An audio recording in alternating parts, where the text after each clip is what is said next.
two, three, four. 400,000 subscribers. To everybody who has been here with this channel from the day one, and if you are just new, thank you very much from Eat Read Loving. I am very, very excited for all the new things that we are bringing up. So I will see you guys again. Keep liking, keep subscribing, keep sharing. I'm just excited until we reach another 100,000 for 500,000, 500,000 soon. Bye, guys.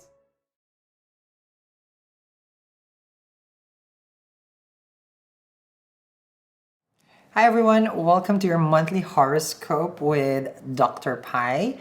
Just to give you guys an idea on how we do the prediction. First things first, it's a general prediction.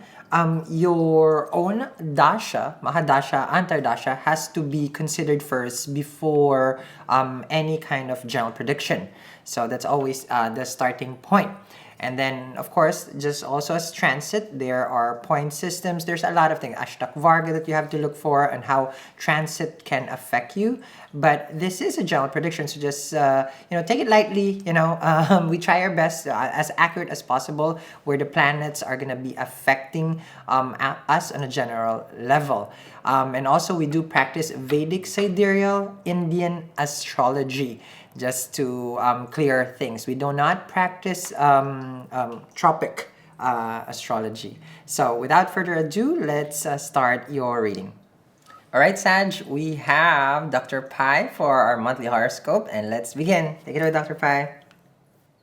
Namaste, everybody, and thank you, Sal, for having me for the monthly horoscope for Sagittarius Ascendant and Moon for the month of March 2020. Sagittarians, what I want to say is this month is going to be a fantastic month, nevertheless, because why?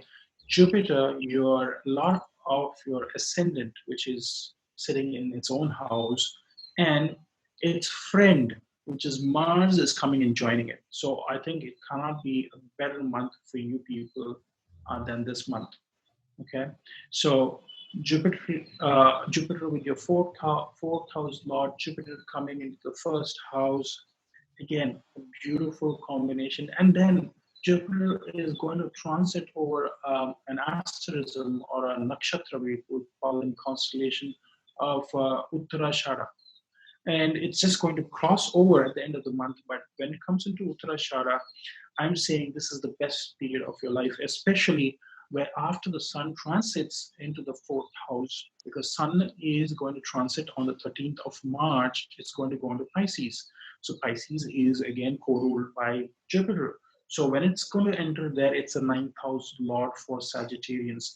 So a lot of luck, fortunes is going to unfold for you.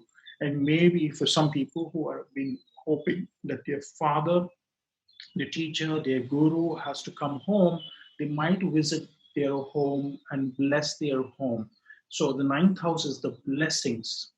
And when it comes to the fourth house, the ninth house Lord, it's like a blessing which is coming from your forefathers, even from your ancestors, because ninth house is all about your ancestors and your past. It's also a very fortune house, so something very lucky is going to come home as well. So I feel this month is going to be a fantastic month. After Sun is going to transit the ninth house, going to the fourth house is a great transit. Besides that, the fourth house will have some stress because of Saturn's third aspect on Pisces and Mars's fourth aspect in Vedic. These are Vedic astrology aspects. Mm-hmm. They're going to be there. So home environment will have a little bit of energies which you feel a little gloomy. But I think with the sun moving there, it's just going to brighten everything. The sun is the king of the solar system. And he just comes wherever he goes. He just brings brightness, warmth, light, and hope. Which means if there was something that you're looking to make some major changes at your home, maybe this is the time. I would also say, bring some candles, because sun represents flame or light. So, getting some candles and lighting that at home, aromatic candles, Reiki energized candles, these will really feel that the energy of the whole home has changed. Besides that, I say Saturn in the second house for you guys. Okay, Mhm. Saturn in house is this is the time period then you can really conserve your wealth. When Saturn is in the second house, you see that your money starts accumulating over a long period of time, especially after the maturity of Saturn, which comes at the age of 36. So, all those people who are above 36, you will slowly see your money start starting up very easily. And this is a great time for you people because your Lord of the ascendant Jupiter is going to transit into the second house, you know, towards the end of this month. So I am very, very positive for Sagittarians for this month. And Rahu went to the seventh house, and Venus. Venus is your sixth house lord, 11th house lord, going to fifth house. A lot of interactions with your friends Mhm. and your work colleagues. Maybe you're hanging out with them because it's your 11th house is all about your social network, your friends, people wanting to come to you. So I think it's going to be a very great month for you. Okay, that's perfect. Dr. Pai, question with their natural lord for their 10th house, house of career, society, and public life, and it goes retrograde. And on their third house, so they have the. How does it affect their career, Dr. Pai? Okay. Uh, it definitely is going to affect their career whenever it comes to the third house. I want to say it is the sixth house. Third house is also the sixth house from your 10th house. Mhm.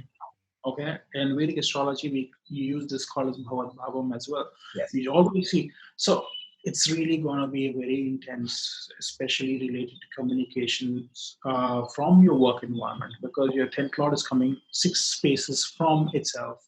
Mhm. So that's going to be putting pressure on the third house. Also, I think there are certain agreements that you shouldn't be touching till the 10th of March because there might be some things that have been brewing up and you might be made the scapegoat because sixth house is trying to put the blame on somebody.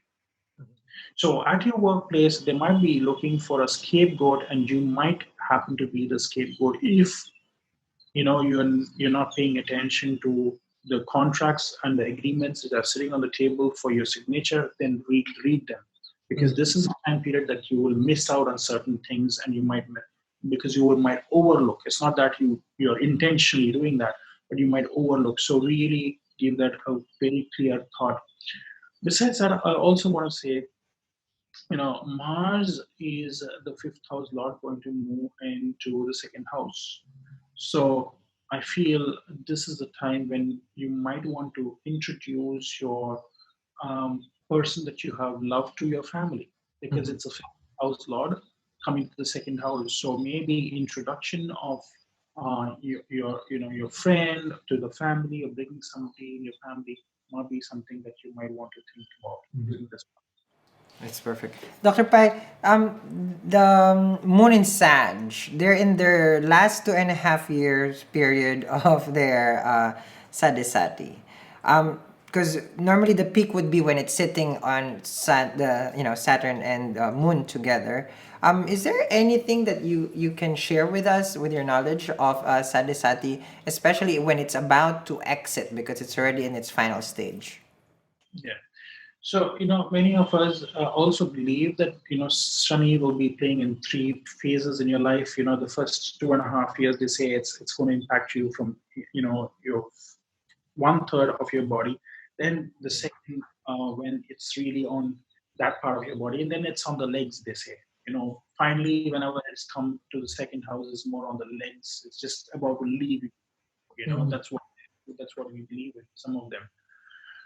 So this is the time period that I would really say it's good to focus on, walking. I always say this. I give you three remedies for people with Sag and for Scorpions, also Capricorn, because they are going through something.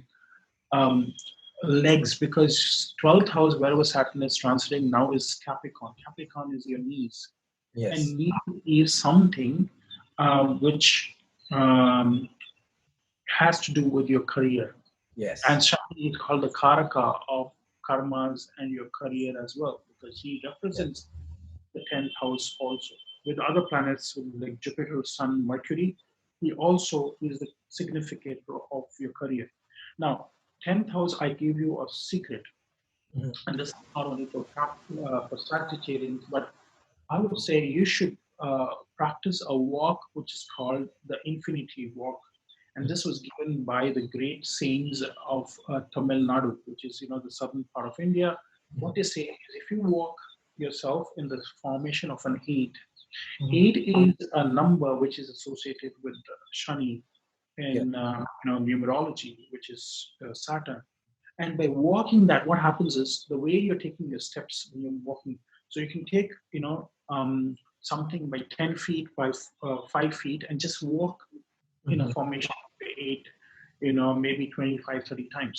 That will really, really help you in reducing a lot of your bodily ailments. And this is something, your heart, if you're diabetic, this is very good. And walking that, many of your problems will just disappear from your I life. see. Just the walking in the formation of a number eight. And Mhm. because your knees have to really shift as soon as you're walking in number eight, it's giving you the stress, and that's where Shani will start giving you excellent remedies. One more remedy for all of these people, which I quickly want to mention, is Sal is getting a full body oil massage on a Saturday. I keep hearing that, Dr. Pai. Is it sesame oil? What kind of oil? Yeah, you can use mustard oil. You Mustard. can use yeah mustard. Okay. But yeah, but you can also use. But you need to really have that oil. If Mhm. it could be any massage oil, also Mhm. is fine. But you can put a little bit of mustard oil. I'm saying take a larger portion of massage oil, whatever is good with uh, good Scent. aroma, and put a little bit of mustard or sesame oil in it, because we just need to bring that flavor. We don't need to take a lot of, because it's Right. not smell good. But a massage or a foot massage, a reflexology on a Saturday is a must for these people who are going through sati sati. It's I see. excellent. I And see. finally, the last thing I want to say to all those them is beautiful remedy is, I say, when you're going through your sadhisati, do a yogic practice called Kapala Bhati. Kapala Mhm. Bhati means you are in quick succession, you're taking the diaphragm in and you're breathing out. So Mm. let me just show you. It's called Kapala Bhati. Okay, it's a very popular. So you just have to quickly exhale as Yeah. fast as you can as you take your diaphragm in. Mhm. Okay, that is something going to strengthen, because remember, Shani is also the Karaka of the sixth house. So Okay. sixth house is your lower abdomen. Mhm. Okay, so let me show you. But you can also go on the internet and you can Google it and you can see what is Kapalabhati. It's a very popular thing. If you can practice this 5 to 6 minutes in the morning and 5 to 6 minutes in the evening, you will see your Shani will not be able to impact you. Your digestive system will be very strong and your metabolism will be very high. Now, it's very simple. Just sit very comfortably and you start breathing very quickly. Oh, yes.